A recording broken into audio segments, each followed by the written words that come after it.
তো নমস্কাৰ গাইজ সকলোকে জনাইছোঁ মোৰ নতুন এটা ভিডিঅ'লৈ স্বাগতম। আপোনালোকে জানে এতিয়া ৰাসৰ ছিজন ৰাস আহি আছে 14 তাৰিখৰ পৰা আপোনাৰ ৰাস উৎসৱ অনুষ্ঠিত কৰা হ'ব।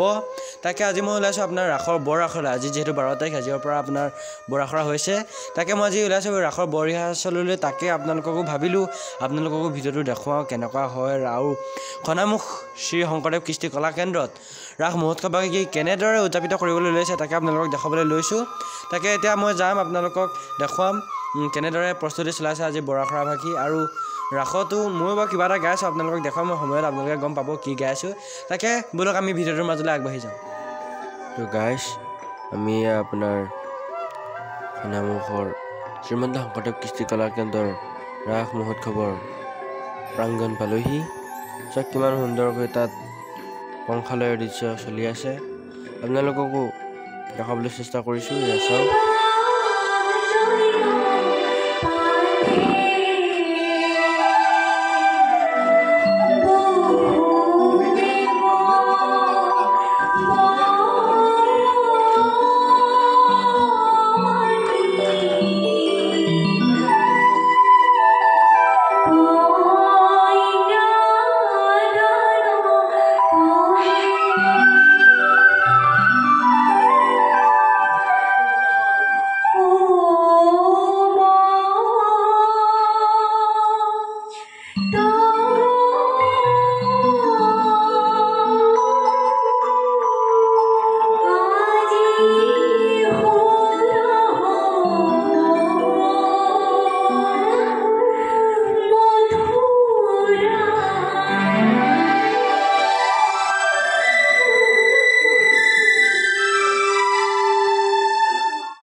তো বন্ধু বান্ধৱীসকল, এই আমাৰ বহু বৰ্ষ ধৰি যিসকল বিশিষ্ট ব্যক্তিয়ে আমাৰ এই খনামুখ শ্ৰীমন্ত শংকৰদেৱ কৃষ্টি কলা কেন্দ্ৰৰ ৰাস মহোৎসৱ ভাগিৰ অভিনয় ক্ষেত্ৰখনত আগবঢ়াই নিছে সেইসকল প্ৰশিক্ষকৰ মানে কিছু বাৰ্তালাপ আমি কৰিবলৈ চেষ্টা কৰিম।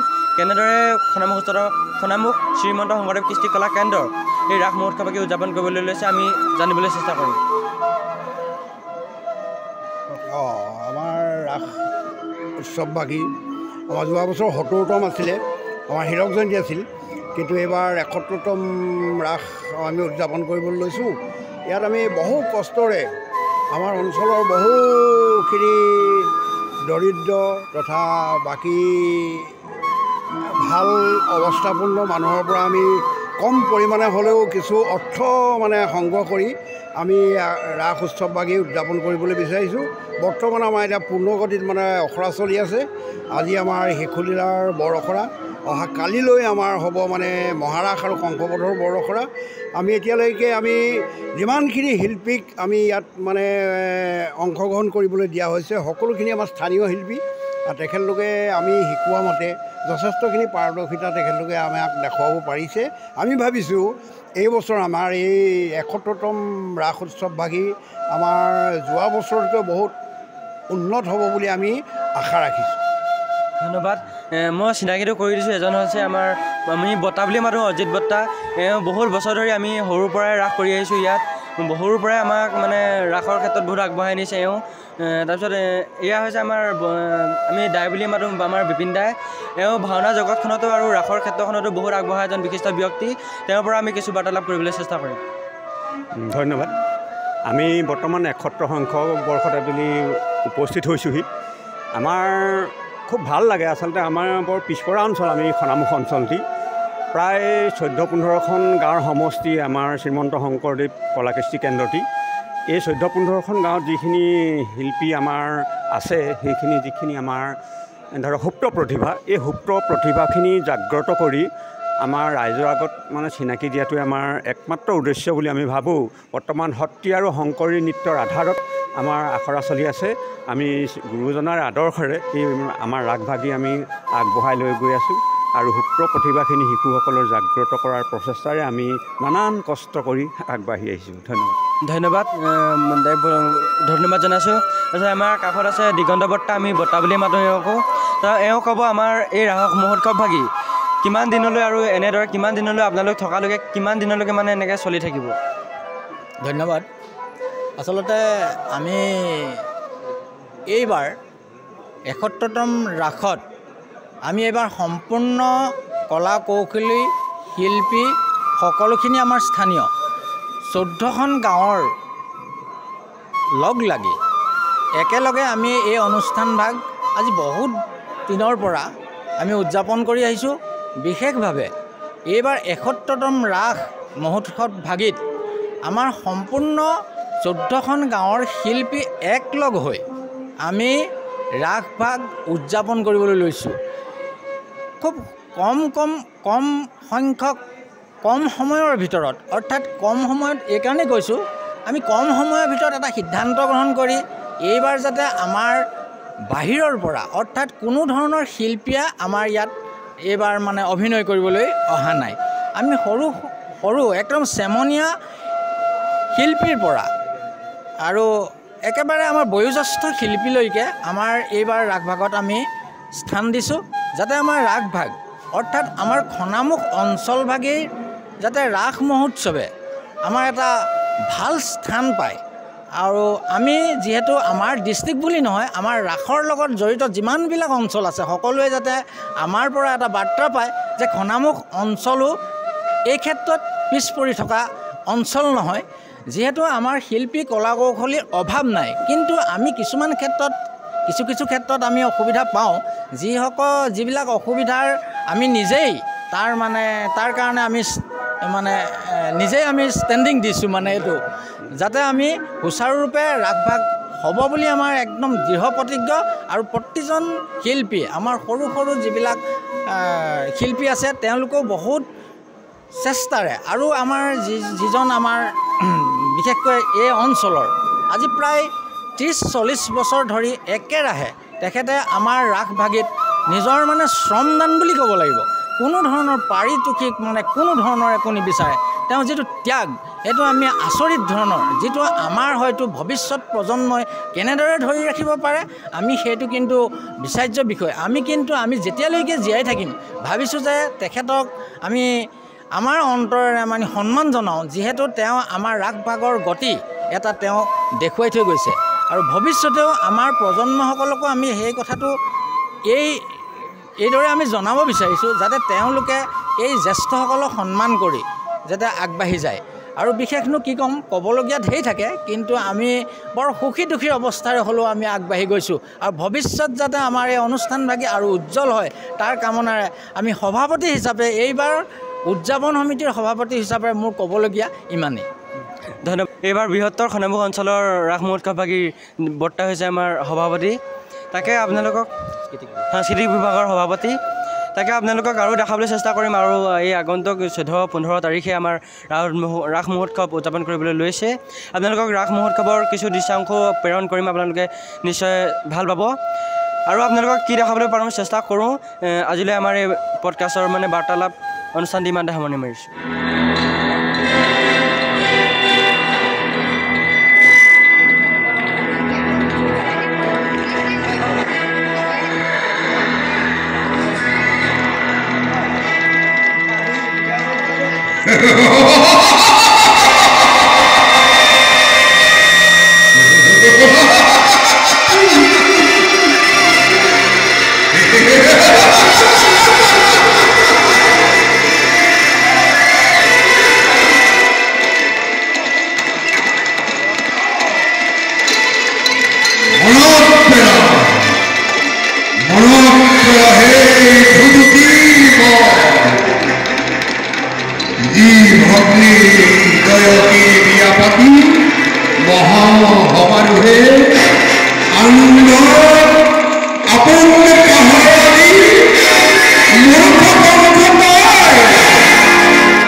বান্ধৱীসকল এয়া আমাৰ এইবাৰ সোণামুখ বৃহত্তৰ সোণামুখ অঞ্চলৰ ৰাস মহোৎসৱ ভাগিৰ মিউজিক বিভাগত যোনসকল ব্যক্তি আছে তাৰে দুজন পৰিচালক মিউজিকৰ পৰিচালক সেই দুজনক আপোনালোকৰ লগত চিনাকি কৰি দিবলৈ ওলাইছোঁ এয়া হ'ল আমাৰ জীৱন দা আৰু এয়া হ'ল আমাৰ জিন্তু দা এওঁসকলৰ লগত আমি কিছু বাৰ্তালাপ কৰিম প্ৰথমে আমি জিন্তু দাৰ লগত জীৱন দাৰ লগত আমাৰ কথা পাতিম আমি পৰশমণি ভাইটি পৰশমণি ইউটিউব চেনেলৰ যোগেদি সমূহ অসমবাসীলৈ আমাৰ আগন্তুক শ্ৰী কৃষ্ণৰ ৰাস উৎসৱৰ উপলক্ষে ভগৱন্তৰ চৰণত সেৱা নিবেদন কৰি সমূহৰ আশীষ বিচাৰিছোঁ আৰু অন্য বছৰৰ দৰেই এই বছৰো সোণামুখ শ্ৰীমন্ত শংকৰদেৱ কলা কৃষ্টি কেন্দ্ৰত ৰাস উৎসৱ উদযাপন কৰা হৈছে আৰু তাৰেই আমি আজি আখৰা কৰি আছোঁ আজি বৰ আখৰা হৈছে কালিলৈ শিশুলীলা আজি শিশুলীলা আৰু কাইলৈ ৰাসলীলা বৰ আখৰা হ'ব আৰু পৰহিলৈ শ্ৰী কৃষ্ণ শিশুলীলা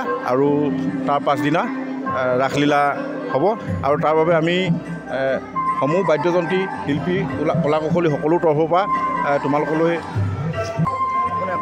সকলো তৰফৰ পৰা আমি পুনৰবাৰ আন্তৰিক ওলগ জ্ঞাপন কৰিছোঁ আৰু বিশেষ মোৰ যোনটো ভাল লাগিব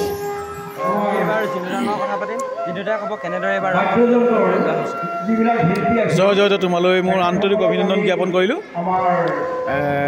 এটা ভাল লাগিছে তোমালোকে আজিকালি মানে যিটো নতুন জেনেৰেশ্যন বুলি কয় তোমালোকে যে এনেকৈ আধ্যাত্মিক দিশলৈ আহি পেলাই এনেকৈ ভিডিঅ' বনাইছে সেইটো কাৰণে তোমালোকক আন্তৰিক মই অভিনন্দন জ্ঞাপন কৰিছোঁ জয়তে আমি এই সোণামুখ অঞ্চলত মোৰ ঘৰ হৈছে জগদুৱাৰত আজি 3টা বছৰ এই ৰাসৰ লগত মই জড়িত হৈ আছোঁ ইয়াৰ যিসকল কমিটিত আছে যিসকল আমাৰ 12খন গাঁও অন্তৰ্ভুক্ত হৈ আছে এই সকলো ৰাইজক মই আন্তৰিক শ্ৰদ্ধা সেৱা নিবেদন কৰিছোঁ আমাক নৃত্যাংশ শিশুলীলা আৰু মহাৰাসৰ নৃত্যাংশৰ কমপ্লিট পৰিচালনাৰ দায়িত্ব দিছিলে মই আৰু মোৰ পৰিবাৰ আছে মোৰ ভণ্টি এজনী আছে আমি সকলো লাগি নাটভাগ পৰিচালনা কৰি থকা হৈছে বৰ্তমানলৈকে আমি পৰিচালক নহয় সিমানৰ যোগ্য হোৱাগৈ নাই শিকিহে আছোঁ আমিও আজি শিশুলীলা আমি আখৰা কৰিলোঁ বৰ আখৰা কাইলৈ মহাৰাসৰ বৰ আখৰা হ'ব আৰু পৰহিলৈ আমাৰ ৰাস আৰম্ভ হ'ব পৰহিলৈ পৰা দুদিনীয়াকৈ পাতিছে সকলোকে মই তোমালোকৰ চেনেলৰ যোগেদি নিমন্ত্ৰণ কৰিছোঁ আৰু আমি একচুৱেলি মানে ক'বলৈ গ'লে এই সংগীতৰ মাজত সোমাই থাকোঁ নকৰিলে নোৱাৰোঁ সেইকাৰণে ভাল লাগে শৰতৰ কালৰ ৰাতি অতি বিতিপন ৰাসকীয়া কৰিতে কৃষ্ণৰ ভৰিলে মন সেইকাৰণে এই শৰৎ কালত আমি যদি ক'ৰবাত ৰাস এখন কৰিবলৈ নোৱাৰোঁ শাৰীৰিকভাৱেই হওক বা বেলেগ কিবা কাৰণতেই হওক আমাৰ খুব মনত বেয়া লাগে যিকোনো প্ৰকাৰে আমি চেষ্টা কৰোঁ কোনোবা এখন ৰাসত জড়িত হ'বলৈ সেয়েহে আৰু সোণামুখ অঞ্চলৰ বিষয়ববীয়া ৰাইজ সকলোকে আন্তৰিক শ্ৰদ্ধা সেৱা নিবেদন কৰিছোঁ ধন্যবাদ জনাইছোঁ দুইজনলৈ গতিকে আমি ইমানেই আপোনালোকক দেখাবলৈ চেষ্টা কৰিছোঁ আৰু কিমান পাৰোঁ আপোনালোকক দেখাবলৈ চেষ্টা কৰিম তাকে আপোনালোকে ভিডিঅ'টো শেষলৈকে চাই যেন ধন্যবাদ